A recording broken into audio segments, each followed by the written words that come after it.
The dust from the stagecoach had barely settled when Olivia Lancaster stumbled off the wooden step, her leather traveling bag hitting the ground with a thud that echoed her broken heart.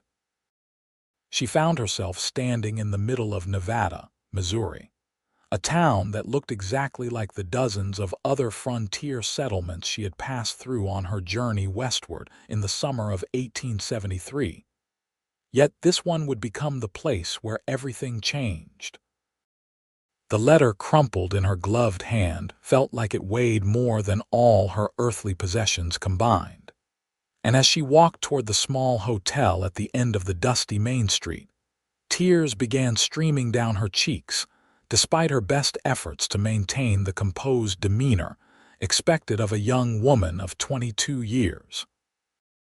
She had traveled over 800 miles from Philadelphia to meet James, the man who had courted her through beautifully written letters for nearly 2 years, promising her a life of adventure and love in the wild territories of the West. His words had painted pictures of endless skies, freedom from the suffocating social constraints of Eastern society, and a partnership built on genuine affection rather than social standing.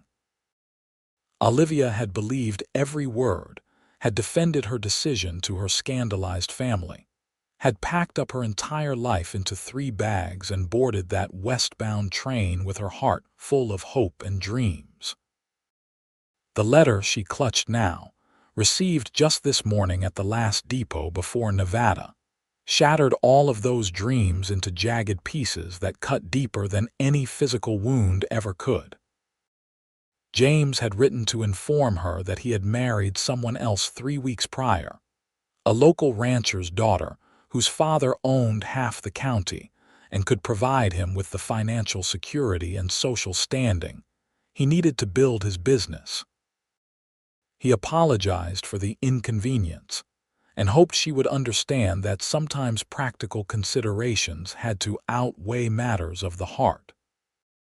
The coldness of his words, the casual dismissal of 2 years of promises and plans, left Olivia feeling like she had been gutted and left to bleed out on the side of the road.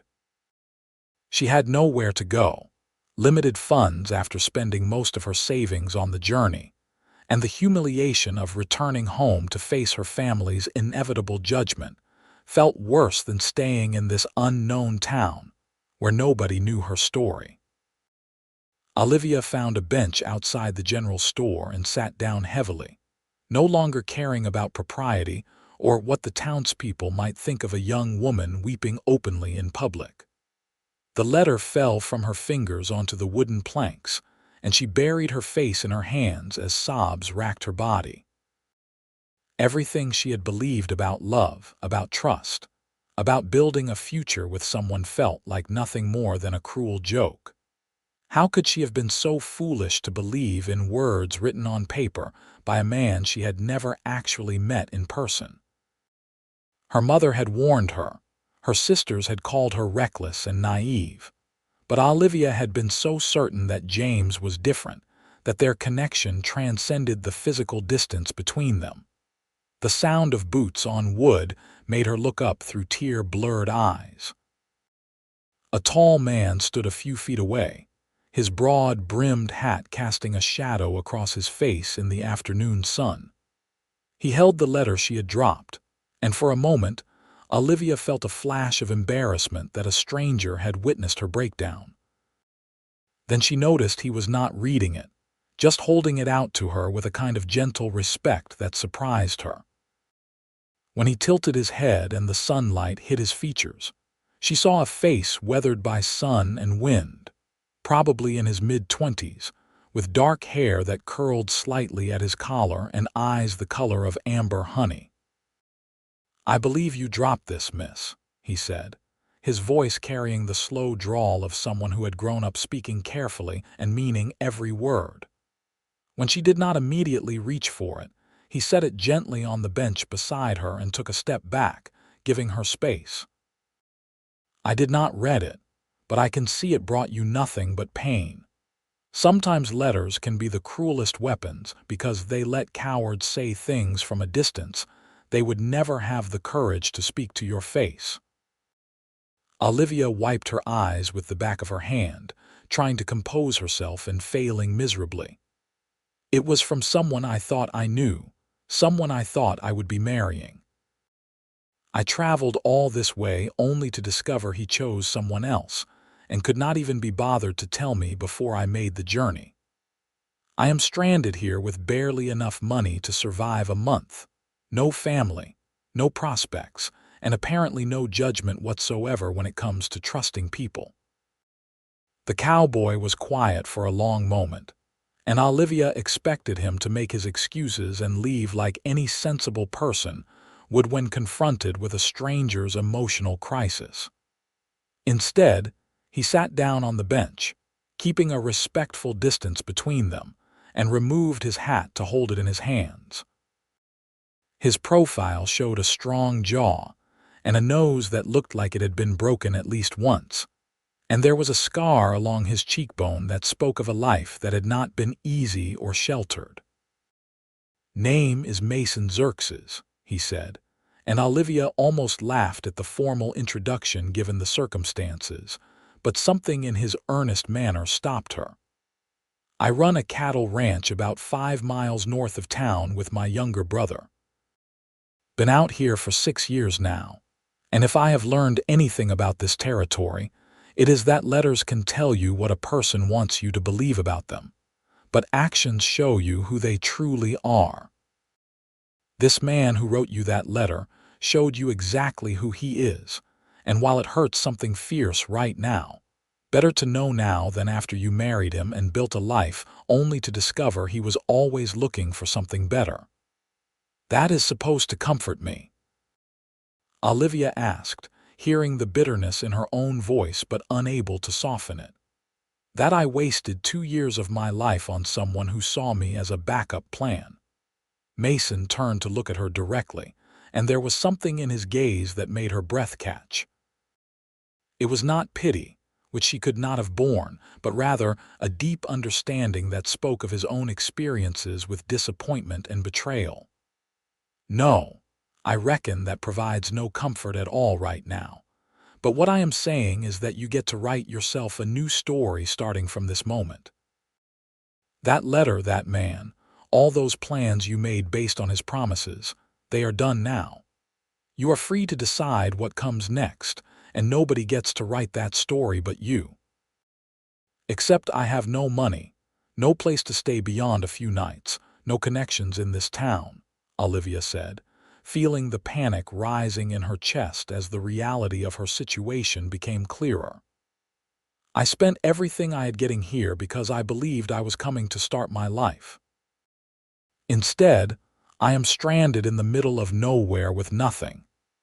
Mason was quiet again, and Olivia could see him thinking, his fingers turning his hat in slow circles. The main street of Nevada stretched out before them, with its collection of weathered buildings that included a saloon, a blacksmith shop, the general store they sat in front of, a small church at the far end, and scattered houses that made up the residential area. It was late July and the heat pressed down like a heavy blanket, making Olivia's traveling dress feel unbearably thick and constricting.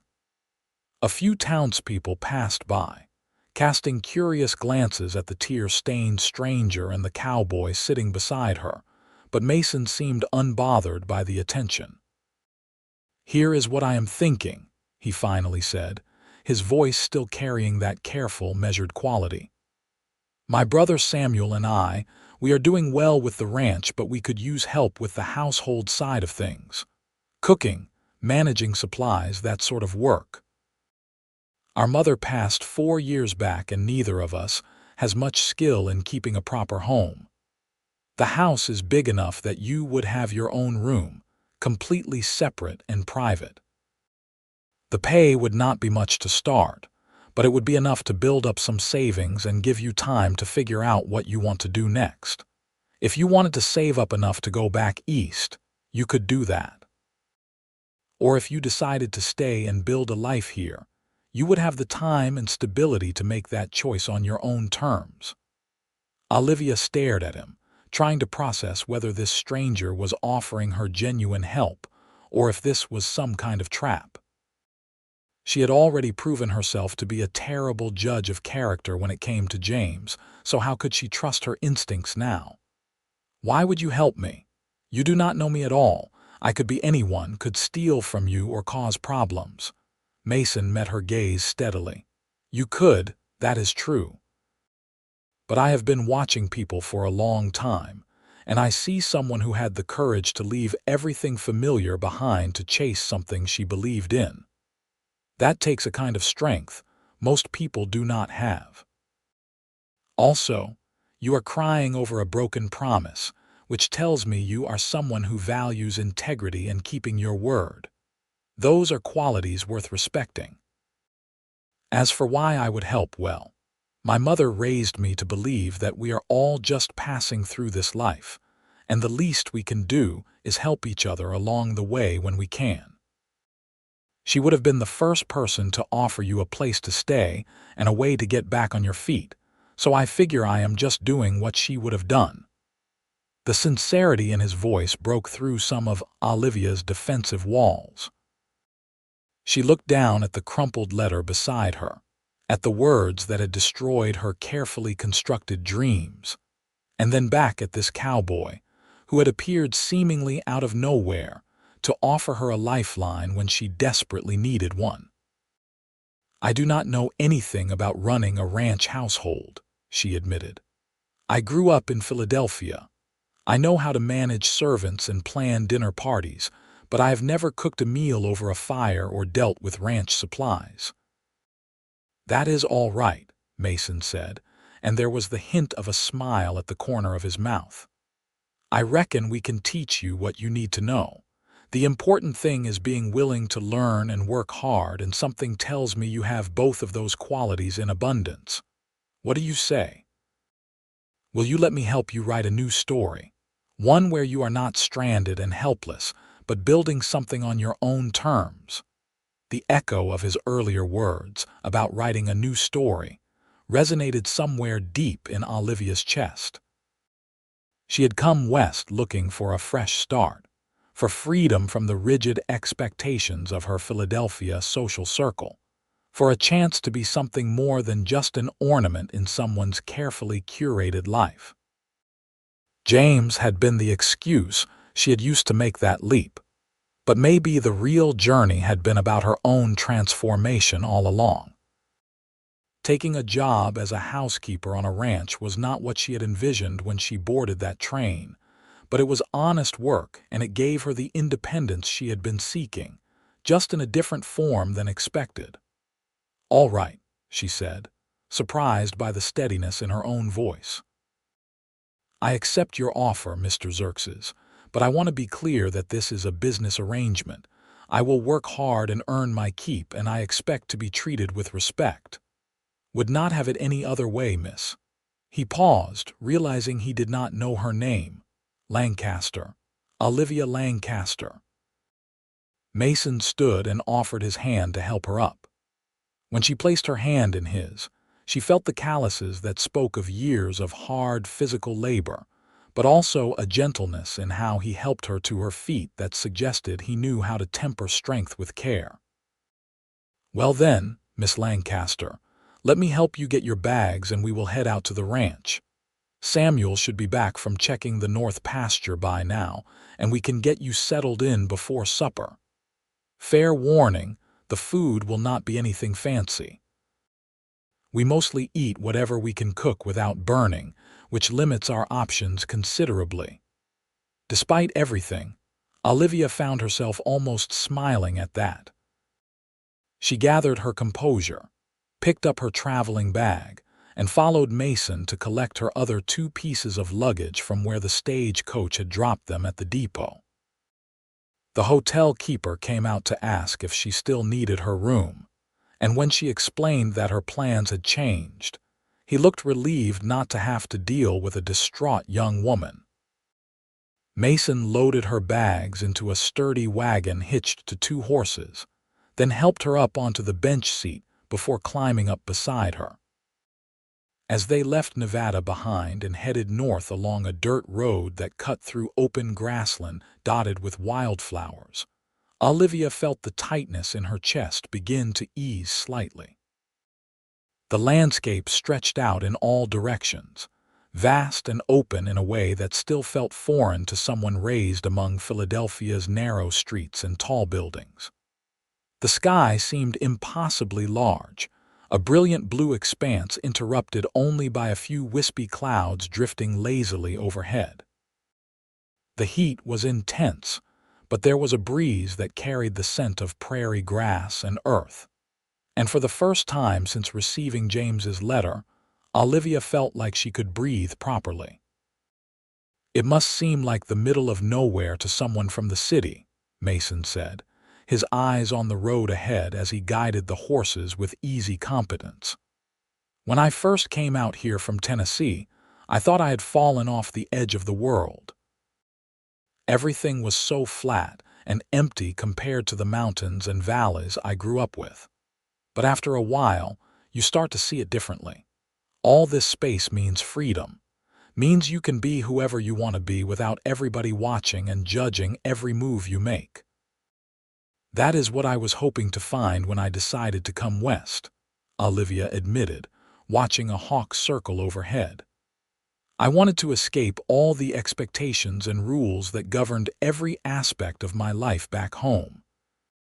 My mother had very specific ideas about who I should marry and how I should live, and none of it had anything to do with what I actually wanted. When James started writing to me, introduced by a mutual acquaintance, his letters spoke about building a partnership based on mutual respect and shared dreams. I thought I had found someone who saw me as a person rather than just a suitable match for my family connections and dowry." "Sounds like he saw you as a means to an end, just a different end than your mother did," Mason observed. "Trading one form of being used for another. This way, working for yourself and making your own choices, that is real freedom. Harder for sure, but honest." They rode in companionable silence for a while, and Olivia found herself studying her unexpected benefactor from the corner of her eye. There was something solid and dependable about Mason Xerxes, a quality of being completely comfortable in his own skin that she envied. He did not seem to feel the need to fill the silence with unnecessary chatter. Yet when he did speak, his words carried weight and thoughtfulness. She wondered what had brought him from Tennessee to Missouri, what his own story of leaving home and building a new life had entailed, but she did not feel comfortable asking yet. They were still strangers, after all, despite the unusual circumstances that had brought them together. The ranch came into view gradually, starting with fence lines that marked the boundaries of the property, then cattle grazing in distant pastures, and finally a cluster of buildings that included a large barn, several smaller outbuildings, a bunkhouse, and a two-story house that looked surprisingly well maintained. The house was painted white with dark green shutters, and there was a porch that wrapped around the front and one side, offering shade from the relentless sun. Someone had planted roses along the porch rail, and though they looked a bit neglected, they were still blooming in defiant splashes of red and pink. "My mother planted those roses," Mason said, noticing where Olivia's attention had gone. "She brought the cuttings all the way from Tennessee wrapped in wet cloth and somehow kept them alive during the journey. Said a home needed beauty as much as it needed strength. Samuel and I try to water them and keep them alive, but we are better with cattle than flowers." A younger man emerged from the barn as they pulled up, his resemblance to Mason clear in the shape of his face and the color of his eyes, though he was probably only 19 or 20, and had not yet developed the weathered quality that marked his older brother. He looked surprised to see a young woman in the wagon, his eyebrows rising as he approached. "Samuel, this is Miss Olivia Lancaster," Mason said as he jumped down from the wagon. "She is going to be helping us with the house and meals. "Miss Lancaster, this is my brother Samuel." Samuel pulled off his work gloves and offered a polite nod, clearly unsure of the proper etiquette for the situation. "Pleased to meet you, miss. I hope you will forgive the state of things. We were not expecting company." "I am not company," Olivia said as Mason helped her down from the wagon. "I am your new employee, and I hope we can work well together. Your brother offered me a position when I found myself in difficult circumstances, and I intend to earn my keep and prove that his faith in me was not misplaced." That seemed to relax Samuel a bit, and he even smiled. "Well, in that case, welcome to the Xerxes ranch. Fair warning, the house is probably a disaster. We cleaned up the spare room upstairs a few months back when we thought we might hire someone, but the kitchen and such, well, you will see what you are working with." Mason grabbed 2 of Olivia's bags while Samuel took the third, and they led her into the house through the front door. The interior was indeed somewhat chaotic, with a lived-in quality that spoke of 2 men who kept things functional but not particularly tidy. The front room had comfortable furniture that looked worn but sturdy, a stone fireplace that would be welcome in winter, and shelves filled with books that surprised Olivia. She had not expected to find a substantial library in a ranch house in Missouri. "Mother was a teacher before she married," Mason explained, seeing her interest. "She insisted that Samuel and I have a proper education, even out here. Brought most of those books with us and added to the collection whenever we could. Feel free to read anything that interests you." Mother would have wanted her books to be used, not just gathering dust. The kitchen was large and practical, with a good stove, a hand pump for water at the sink, and plenty of storage space. It was also cluttered with dirty dishes, pots that needed scrubbing, and supplies that seemed to be organized according to no system that Olivia could discern. She surveyed the situation with the same assessment she might have given to a complex social problem back in Philadelphia, already mentally cataloging what needed to be done and in what order. "I can see I will have plenty to keep me occupied," she said diplomatically. "Why don't you show me to my room so I can change into something more practical? And then I will make a start on organizing the kitchen and preparing supper." Her room upstairs was simply furnished but clean, with a bed that had a real mattress rather than just a straw tick, a wardrobe for her clothes, a washstand with a pitcher and basin, and a window that looked out over the front of the property toward the distant road. It was more space than she had expected, more privacy and comfort than she had any right to hope for given how this day had started. Olivia set her bags down and sat on the edge of the bed, feeling the full weight of exhaustion settling over her now that she was alone. She pulled James's letter from her pocket one final time and read through it, forcing herself to absorb every cold, calculated word. Then she walked to the small stove that heated the room in winter, struck a match from the box on the mantel, and watched as the paper caught fire. The letter curled and blackened, James's words disappearing into ash and smoke. It felt like a ritual, like burning away the last remnants of the life she had imagined and clearing space for whatever came next. After changing into a simpler dress more suitable for work, Olivia tied her hair back, rolled up her sleeves, and headed down to the kitchen with a sense of purpose she had not felt in months. Mason and Samuel were outside dealing with the horses and evening chores, giving her space to assess the situation and make a plan. She started by heating water and washing all the accumulated dishes, then moved on to scrubbing surfaces and organizing supplies in a way that made logical sense.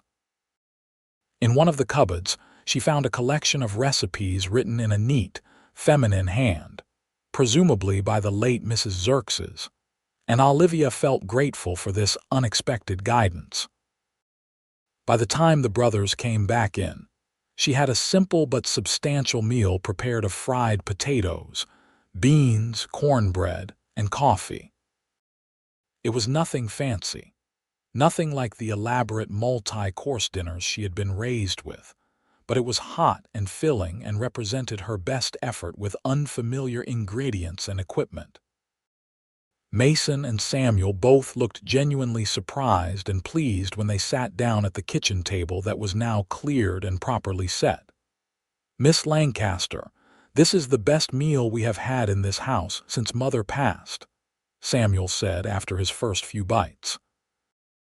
No offense to Mason, but his cooking mostly consists of things that are burnt on the outside and raw on the inside somehow simultaneously.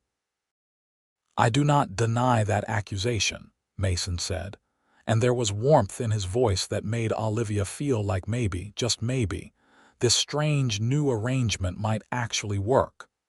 "This is truly appreciated. Thank you for jumping right in like this."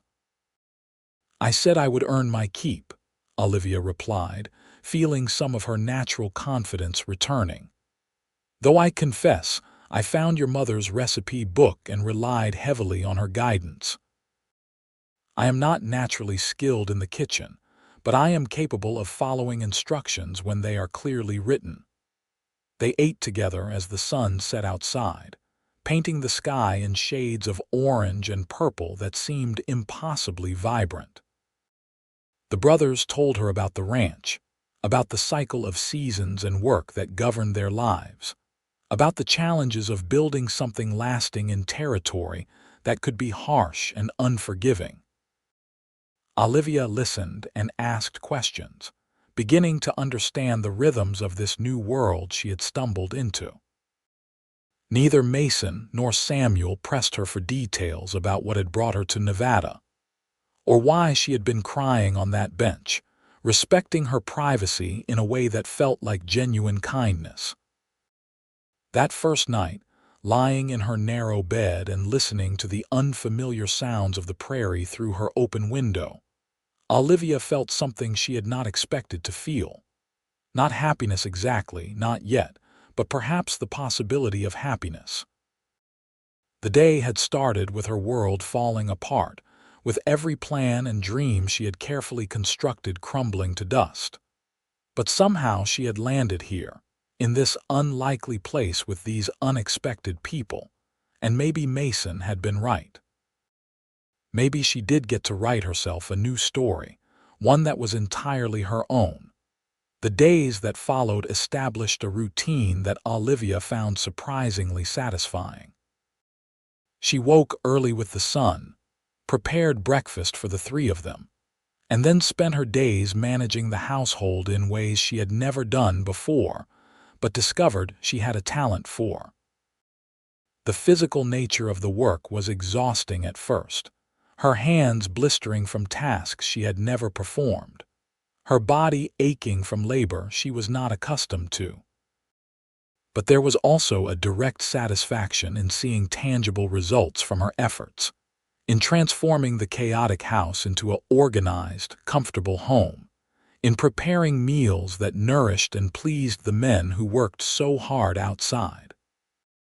Mason and Samuel were respectful employers, treating her with a courtesy that never felt condescending. They answered her endless questions about ranch life, taught her the things she needed to know, and expressed genuine appreciation for the improvements she brought to their daily lives. Samuel was friendly and open, quick to laugh and easy to talk to.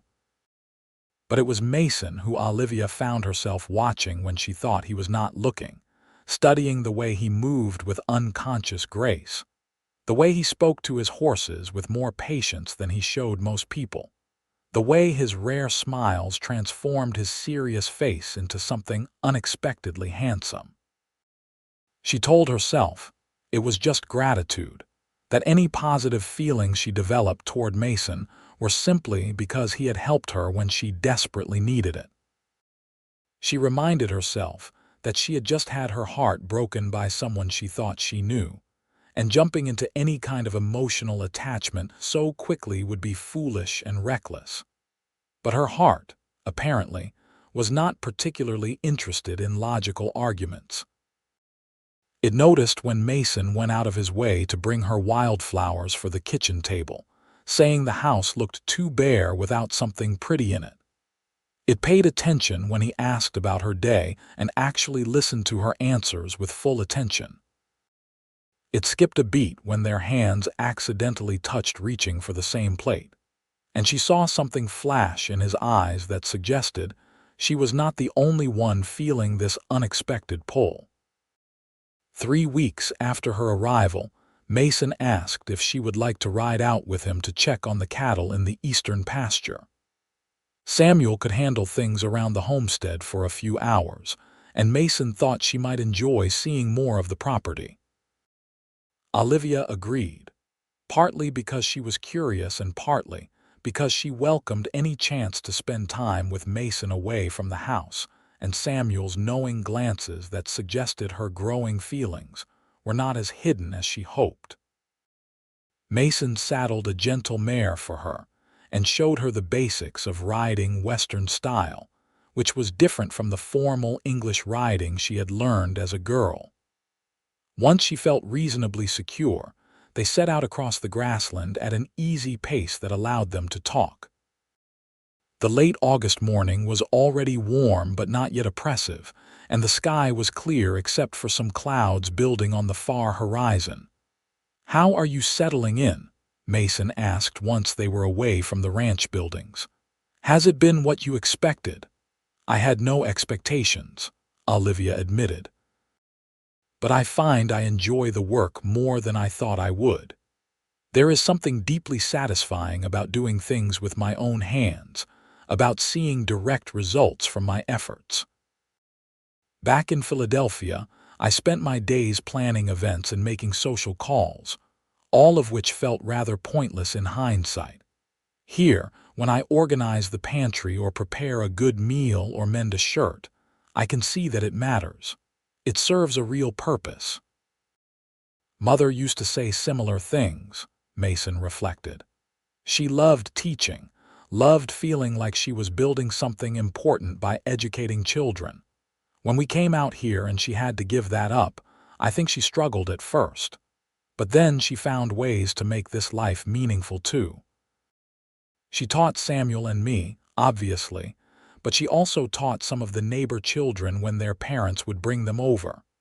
She saw the ranch as just a different kind of classroom, teaching different but equally valuable lessons. "You speak of her with such love," Olivia said softly.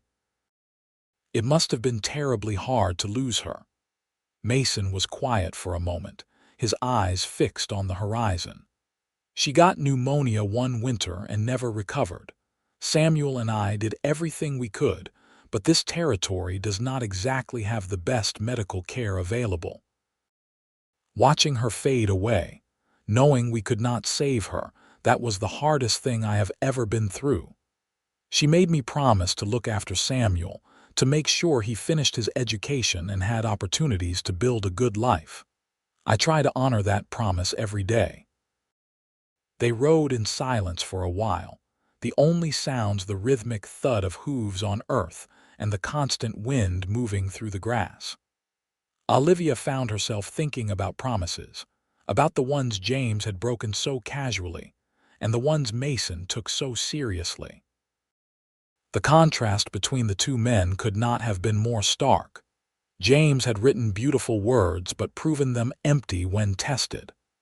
Mason used words sparingly, but everything he said aligned with his actions. He promised to help her and did so without expectations or conditions.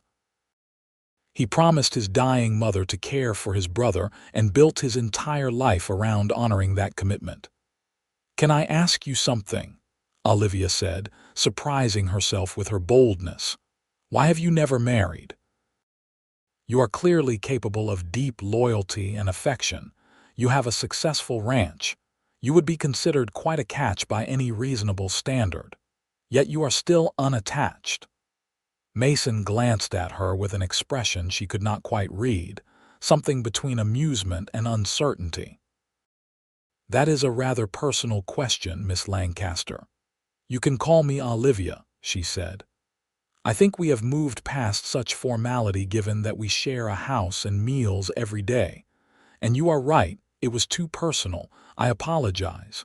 You do not have to answer." "No, it is all right," Mason said slowly. "The truth is, I have been so focused on building the ranch and taking care of Samuel that I never made room for courting anyone. Also, most of the women in this area, they are looking for something I am not sure I can provide. They want someone charming and smooth-talking, someone who can sweep them off their feet with grand gestures. That is not who I am. I am just a rancher who works hard and keeps his word and does not have much use for pretty speeches that do not mean anything. I think there are women who would value honesty and reliability over empty charm," Olivia said quietly. "Women who have learned the hard way that beautiful words mean nothing if they are not backed up by integrity." Mason turned to look at her fully then, pulling his horse to a stop. She halted her mare beside him, suddenly aware of how alone they were out here with nothing but grass and sky surrounding them. The intensity in his gaze made her breath catch. "I need to be straight with you about something," he said, his voice carrying that careful, measured quality that she had come to recognize meant he was working up to saying something important. "When I saw you crying on that bench when I offered you a job, my intentions were purely to help someone in need. That is the truth. But these past few weeks, having you in the house, talking with you, getting to know you, my feelings have become more complicated than I intended. I find myself looking forward to meals not because of the food, though that has improved dramatically, but because it means I get to sit across from you and listen to you talk. I find excuses to come back to the house during the day just to see you. And I know this is probably the worst timing possible, given that you just had your heart broken and are still healing from that. But I promised myself I would always be honest, and so I am telling you this now. You should know that I care about you as more than just an employee, more than just someone I am helping. But I also want you to know that this does not change anything about your position here. You are safe in this house. Your job is secure regardless of how you feel about me, and there is no pressure or expectation attached to this confession. I just thought you deserved to know the truth." Olivia's heart was pounding so hard she was certain Mason could hear it. She looked at this honest, straightforward man who had just laid his feelings out with no artifice or manipulation, asking nothing in return, and felt something shift fundamentally inside her chest. This was what she had been looking for all along without realizing it. Not poetic letters filled with grand promises, but simple truth spoken with courage and vulnerability. "When James broke his promises, I thought I was done with trusting anyone," she said, her voice shaking slightly but her words clear. "I thought my judgment was so flawed that I could never rely on my own feelings again. But you have shown me through your actions what integrity actually looks like, what it means when someone keeps their word and treats people with genuine respect. I cannot claim to know exactly what I feel right now because everything is still so raw and confusing. But I can tell you that when I am around you, I feel safe in a way I never have before. I feel seen and valued for who I actually am rather than who someone wants me to be. And I find myself thinking about you far more often than would be appropriate for a simple employer and employee relationship. So perhaps we are both navigating complicated feelings, and maybe we can just be honest with each other about that as we figure out what it means." The smile that spread across Mason's face was like sunrise, warm and genuine and transformative. "I can work with honesty and figuring things out together. That sounds like a pretty good foundation to build on." They continued their ride with a new ease between them, the unspoken tension that had been building for weeks now acknowledged and released. They did not hold hands or make any other physical gestures of affection, but something fundamental had shifted and they both felt it. When they returned to the ranch several hours later, Samuel took one look at them and grinned knowingly, but he had the good sense not to comment beyond giving Mason a pointed look that clearly said they would be discussing this later. The next few weeks were a study in restraint and slow building anticipation. Mason and Olivia continued their daily routines, but now there were lingering glances across the dinner table, hands that touched and held for just a moment longer than necessary when passing dishes, conversations that stretched late into the evening after Samuel had gone to bed. They talked about everything: their childhoods, their dreams, their fears, their philosophies about how life should be lived. Olivia told him about growing up in Philadelphia society, about the pressure to conform and perform, about her desperate desire to be more than just an ornament in someone else's story. Mason shared his memories of Tennessee, of learning ranching from his father before consumption took him, of his mother's determination to give her sons every advantage despite their limited circumstances, of the grief that still sometimes caught him off guard when he least expected it. They discovered they shared a love of books, spending hours discussing novels and poetry and philosophy. Mason had a sharp mind that formal education had honed but frontier life had made practical, and Olivia found his perspectives refreshing and often unexpected. She, in turn, challenged him on assumptions he had not examined, pushing him to think about things from angles he might not have considered. Their debates were lively but never cruel, intellectual sparring that left them both energized rather than exhausted. Samuel watched this courtship unfold with obvious approval, frequently finding reasons to be elsewhere so Mason and Olivia could have time alone. He told Olivia one afternoon, while helping her shell peas, that he had never seen his brother so happy, that Mason had carried the weight of responsibility so seriously for so long that he had forgotten how to let himself want something just for his own sake. "You are good for him," Samuel said simply. "And he is clearly good for you too. Mother would have loved you, would have welcomed you into this family with open arms. I hope you know that we already think of you that way, not as an employee but as part of the Xerxes family." The first time Mason kissed her, it was early October and the weather had started to turn cooler. They were sitting on the porch after supper watching the sunset, a ritual that had become their favorite part of the day.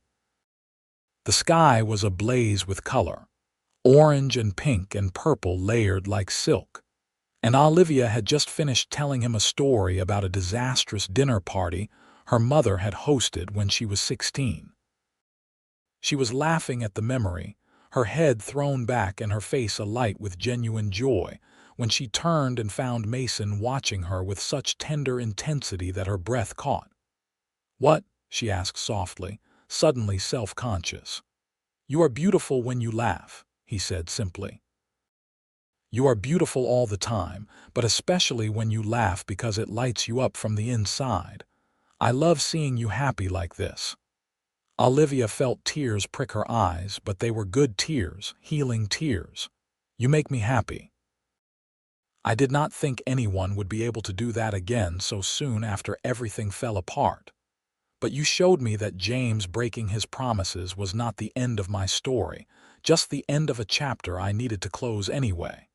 You helped me write something new, something better, something true."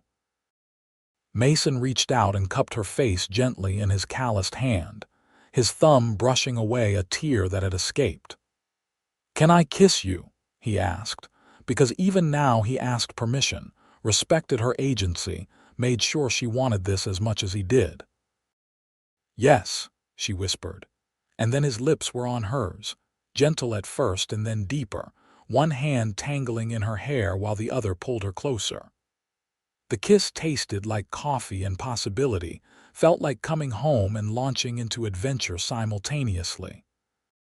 When they finally broke apart, both breathless and slightly stunned by the intensity of feeling between them, Mason rested his forehead against hers. "I love you," he said, the words simple but weighted with absolute sincerity. "I know it has only been a few months, but I have never been more certain of anything in my life. I love you, Olivia Lancaster, and I want to build a life with you if you will have me." Olivia's heart felt like it might burst from the fullness of what she was feeling. This was what love was supposed to be, she realized. Not pretty words on paper that dissolved under the slightest pressure, but solid commitment backed by consistent action. Mason had proven himself 100 times over in small daily choices, in the way he treated her with respect, in the way he listened when she spoke, in the way he made space for her to be fully herself without trying to reshape her into some ideal he had constructed. "I love you too," she said, and felt the truth of it resonate through her entire being. "When I burned that letter from James, I thought I was just destroying a painful reminder, but I think I was actually making room for this for us, for something real and lasting. Yes, Mason Xerxes, I want to build a life with you. I want to stay here and make this ranch our home and write our story together." They sat wrapped in each other's arms as the sky darkened and stars began to appear, talking about the future they would create together. Mason told her he had been setting aside money to expand the house, to add more rooms for the family he hoped to have someday. Olivia confessed that she had been taking her wages and hiding them away, not because she did not trust him, but because she had learned the importance of having her own resources, her own independence even within a partnership.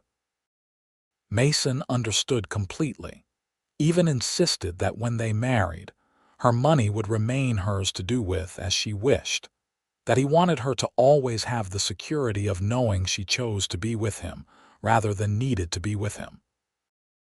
They decided to wait until spring to marry, wanting to give themselves time to be certain and also to make proper preparations.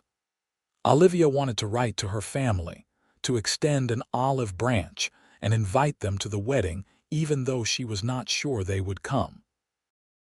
Mason wanted to build her a proper hope chest, to handcraft furniture for their bedroom that would last generations.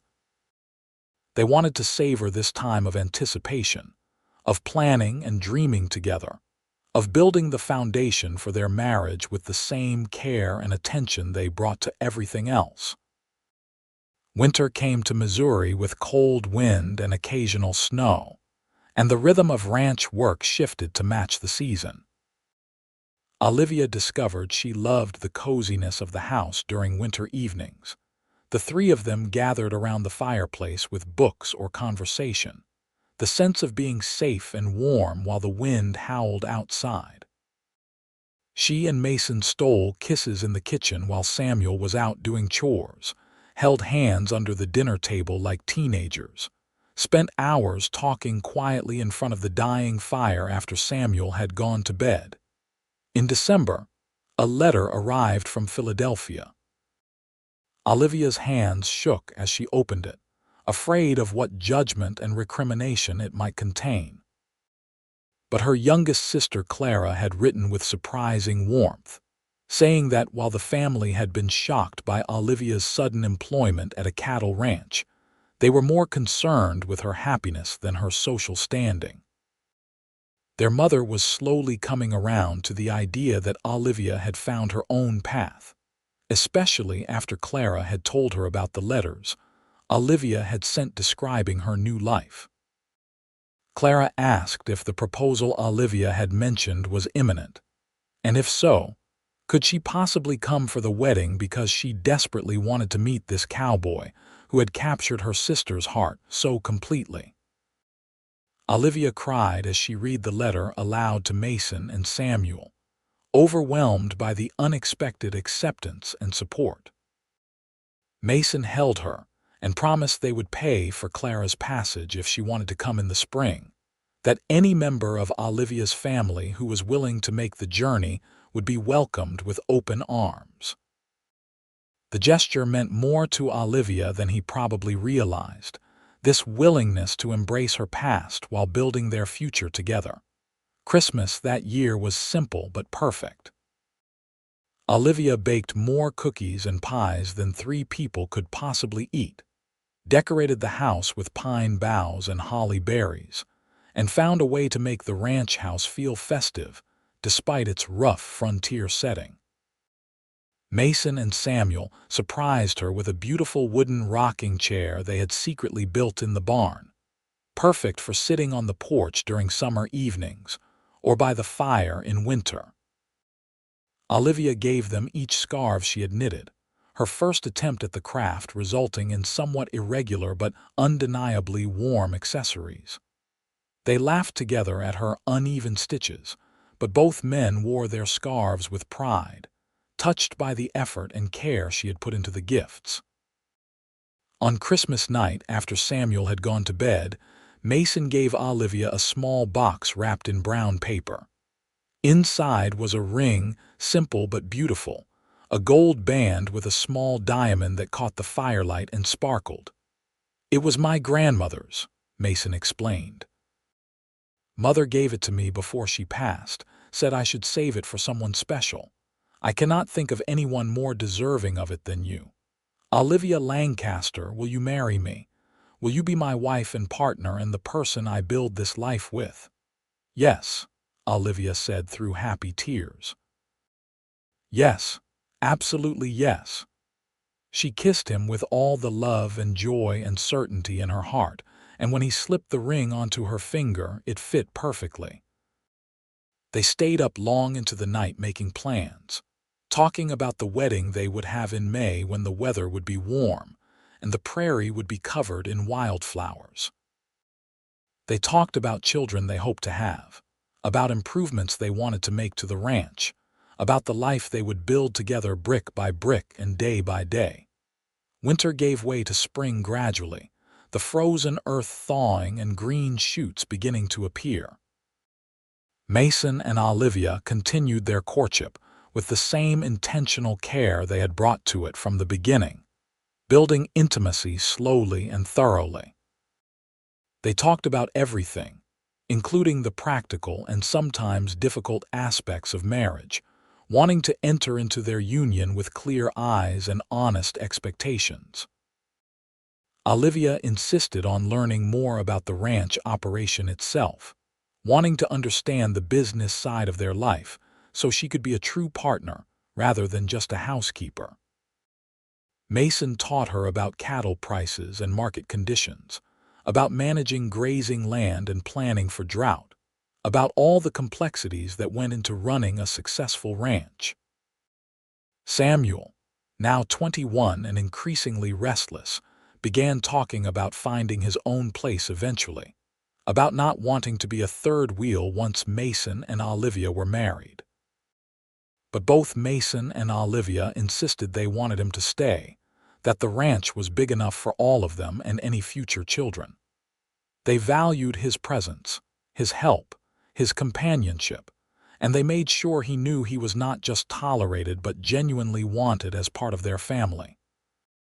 In April, Clara arrived on the train, a pretty girl of 19 with the same intelligence and independent streak that characterized Olivia, but with more confidence from not having faced as much opposition to her nature. She took to ranch life immediately, charming both Xerxes brothers with her quick wit and genuine interest in everything around her. She helped Olivia prepare for the wedding, sewing her dress and making decorations, and she pulled Samuel out of his shell with her persistent friendliness, until he was laughing and relaxed in a way Mason said he had not seen in years.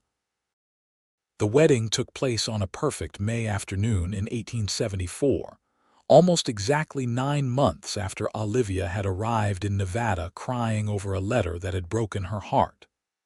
The ceremony was held at the small church in town, with most of the neighboring ranchers and townspeople in attendance. Reverend Hayes, who had baptized both Xerxes brothers, performed the service. Olivia wore a cream-colored dress that Clara had helped her make, simple but elegant, with wildflowers woven into her hair.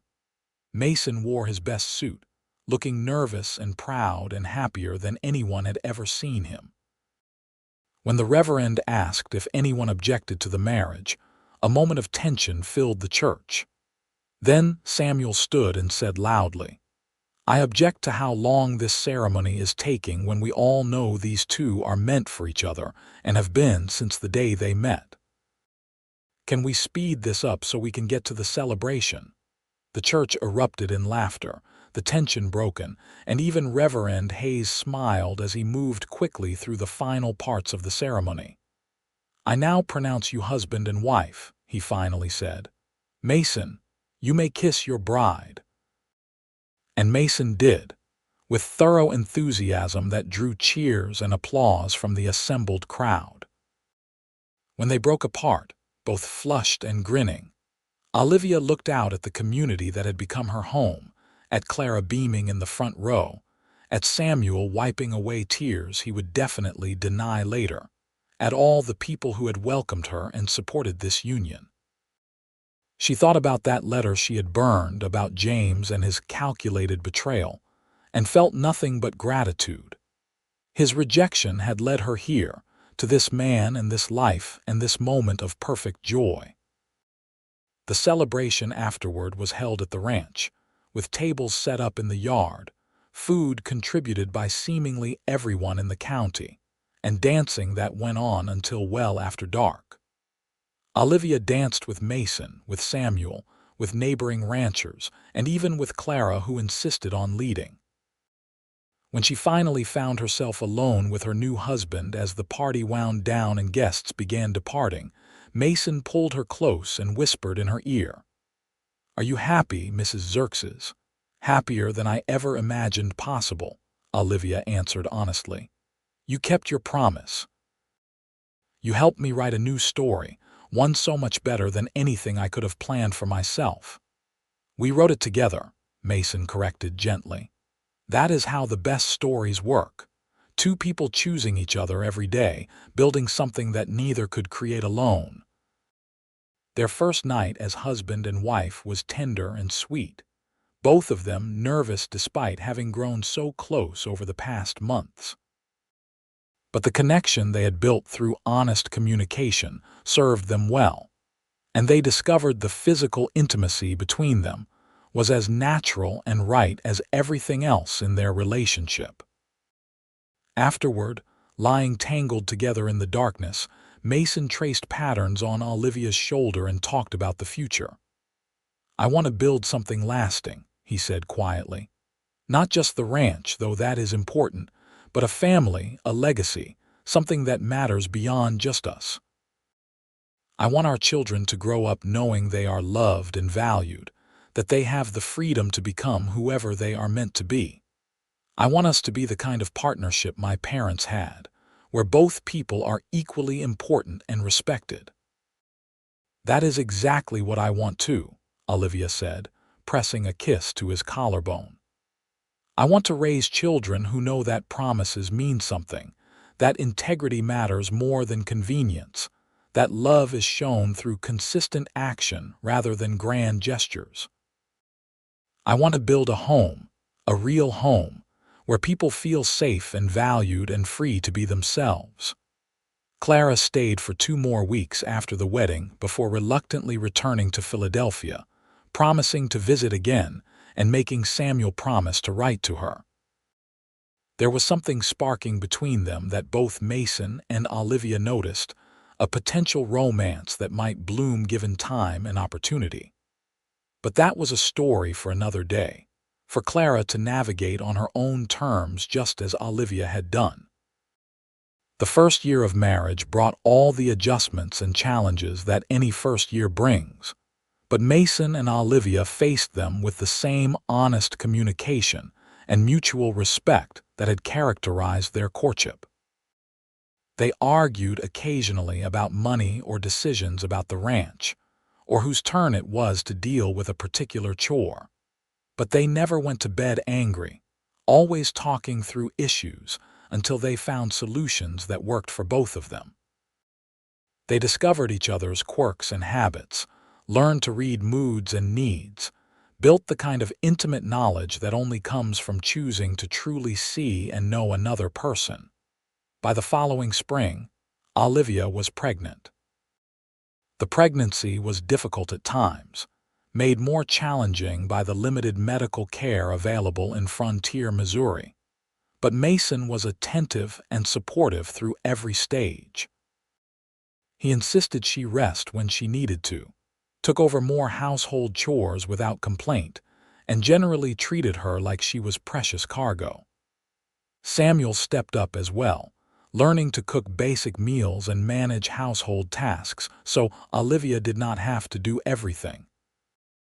Their son was born in November of 1875, arriving during an early snowstorm that made getting the doctor from town impossible.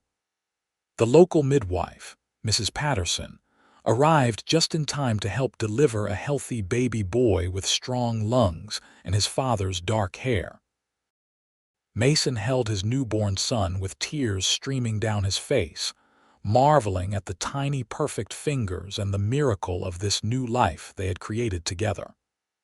They named him Matthew Hayes Xerxes, honoring Mason's father and the reverend who had married them. Watching Mason with their son, seeing the tenderness and devotion he brought to fatherhood, made Olivia fall even more deeply in love with her husband. He was an involved, present father who changed diapers and walked the floor with a crying baby at 3 in the morning without complaint. He sang lullabies his mother had taught him, told stories about his Tennessee childhood, and generally treated their son with the same respect and attention he gave everyone he cared about. Samuel, now 23, had indeed begun corresponding with Clara, and by the following summer she had returned to Nevada with a proposal of her own. She wanted to start a school in town, felt that the children of the area deserved better education than the sporadic lessons they received when someone had time to teach them. Samuel, who had been secretly saving money from his share of ranch profits, offered to help her establish the school, to build the actual building and provide financial support. It was clear to everyone, including eventually Samuel and Clara themselves, that this partnership was really a courtship in disguise. They married in the spring of 1876, with Matthew serving as the youngest and least effective ring bearer in history, dropping the rings halfway down the aisle and needing to be retrieved by his laughing father. Clara and Samuel built a house in town near the school, but they were frequent visitors to the ranch, and the bonds between the two couples grew stronger with time. Olivia finally had the sister relationship she had always wanted, and Mason and Samuel continued their close brotherhood despite now having separate households. The years that followed brought all the joys and sorrows that make up a full life. Olivia and Mason had 2 more children, a daughter they named Ruth Elizabeth in 1877 and another son, Thomas Martin, in 1879. The ranch prospered under Mason's careful management and Olivia's skilled handling of the business side of operations. They weathered droughts and hard winters, cattle diseases and market downturns, always facing challenges as a team and emerging stronger for having gone through difficulties together. Samuel and Clara had 4 children who added to the chaos and joy of family gatherings. The cousins grew up together, spending summers at the ranch and helping with chores, learning the value of hard work and family loyalty. Clara's school became a permanent fixture in Nevada, educating several generations of local children and becoming a source of pride for the entire community. In 1883, Olivia received word that her mother had passed away in Philadelphia. She traveled east with Mason and the children for the funeral, finally reconciling with the rest of her family who had gradually come to accept and even admire the life she had built in Missouri. Her older sisters, both married to wealthy but unfaithful men who treated them with casual disregard. Looked at Olivia's obvious happiness and loving partnership with Mason with something like envy. They admitted quietly that Olivia had been braver and wiser than they were, choosing substance over style, genuine love over social approval. The trip reinforced for Olivia how right her choices had been, how the life she and Mason had built together was worth more than all the social standing and material comfort her Philadelphia relatives enjoyed. She returned to the ranch with renewed appreciation for what she had, for the man who had offered her a new story when her old one fell apart, for the family they had created through intention and commitment and daily choices to love each other well. As the children grew, Mason and Olivia made sure to pass on the values that had guided their own lives. They taught their sons and daughter about the importance of keeping promises, of treating people with respect regardless of their social standing, of building lives of substance rather than just appearance. They shared stories about how they met, about the letter that broke Olivia's heart and how it led her to exactly where she was meant to be, about the courage it takes to start over and write yourself a new story when the old one is not working. Matthew, their eldest, showed an early aptitude for ranching and seemed destined to eventually take over the operation from his father. Ruth inherited her mother's sharp business mind and her Aunt Clara's passion for education, talking about becoming a teacher or perhaps even a lawyer, much to everyone's amusement and pride. Thomas was the dreamer, always reading or writing stories, perhaps destined for a literary career that would take him far from Missouri, but always with the understanding that home was the ranch his parents had built. On a warm evening in June of 1893, 20 years almost to the day after Olivia had arrived in Nevada crying over a heartbreaking letter, she and Mason sat on their porch watching the sunset. The house had been expanded over the years to accommodate their growing family, but the porch remained their favorite place, the spot where Mason had first kissed her and told her he loved her all those years ago. Their children were inside cleaning up after supper, the sounds of their laughter and bickering drifting through the open windows. You ever think about what your life would have been like if James had kept his promises? Mason asked, his hand warm around hers, their fingers intertwined with the ease of decades of practice. Olivia considered the question seriously, as she always considered Mason's questions. "Sometimes," she admitted, "but honestly, I think I would have been miserable." James showed me who he really was in that letter, someone who valued practical considerations over people, who could discard commitments when they became inconvenient. Even if he had gone through with marrying me, I do not think we would have built anything real or lasting. I would have spent my life trying to be what he wanted rather than being allowed to become who I actually am. "So you are saying I should send him a thank you letter for being such a complete fool?" Mason said with the dry humor Olivia had come to adore over the years. She laughed and leaned against his shoulder, breathing in the scent of him that still made her heart skip even after 2 decades together. "Maybe we both should. His failure brought me here, brought me to you, gave me this life I would not trade for anything. You kept your promise, you know. That day on the bench, you told me I could write myself a new story, but it ended up being our story, something neither of us could have written alone but together became something beautiful." "Best collaboration of my life," Mason said, pressing a kiss to the top of her head.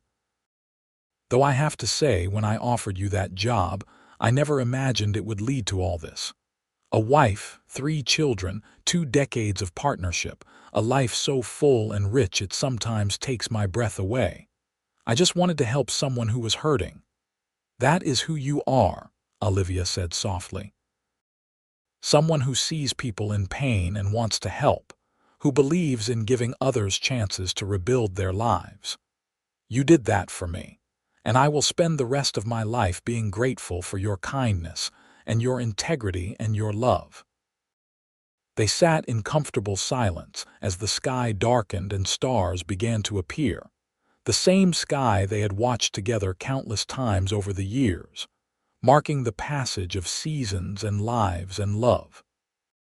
From inside the house came the sound of Ruth playing piano, the instrument Mason had bought for her 10th birthday, despite the cost and difficulty of transporting it from Kansas City. Matthew was probably reading some agricultural journal, always looking for ways to improve ranch operations. Thomas would be scribbling in one of his many notebooks, writing stories about cowboys and adventures and romances.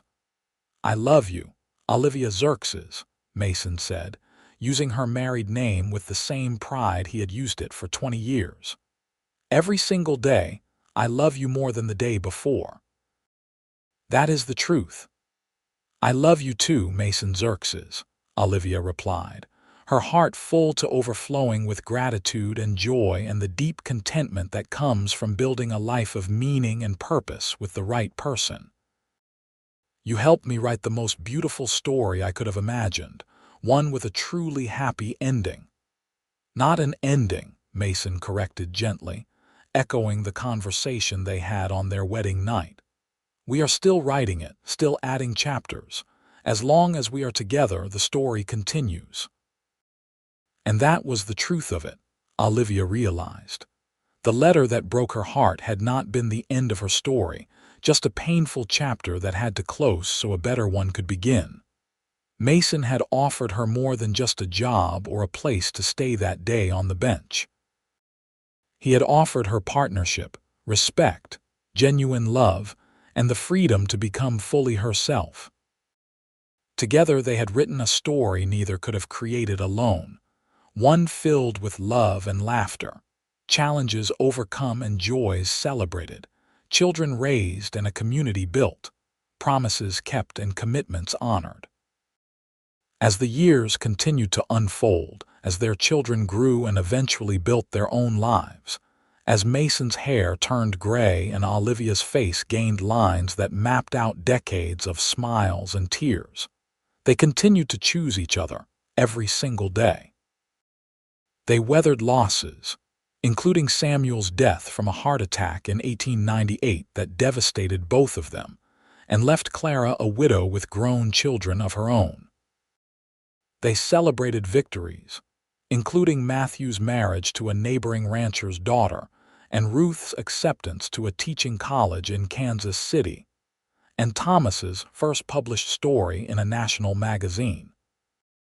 They grew old together with the same intention and care they had brought to every other stage of their relationship, never taking each other for granted, always making time for conversations on the porch and stolen kisses in the kitchen when they thought the grandchildren were not looking. They became the kind of couple younger people looked at with a mixture of envy and hope, proof that true love built on solid foundations could last and grow stronger over decades. In the autumn of 1910, sitting on that same porch where so much of their life together had unfolded, Olivia looked at Mason and saw not just her husband of 36 years but her best friend, her partner, the man who had kept every promise he ever made to her. His face was weathered and lined now, his once dark hair completely white, but his eyes still held the same warmth and intelligence that had drawn her to him from the beginning.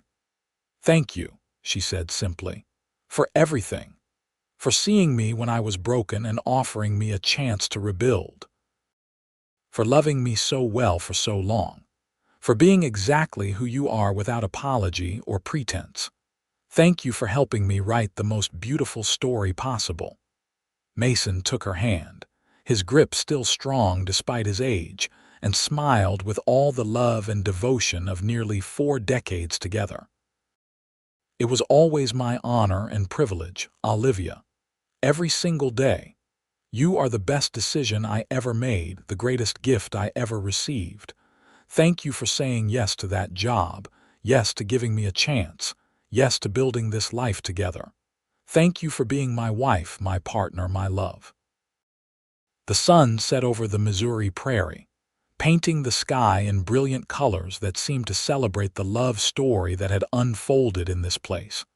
A story that began with heartbreak and a cowboy's kindness, and grew into something extraordinary.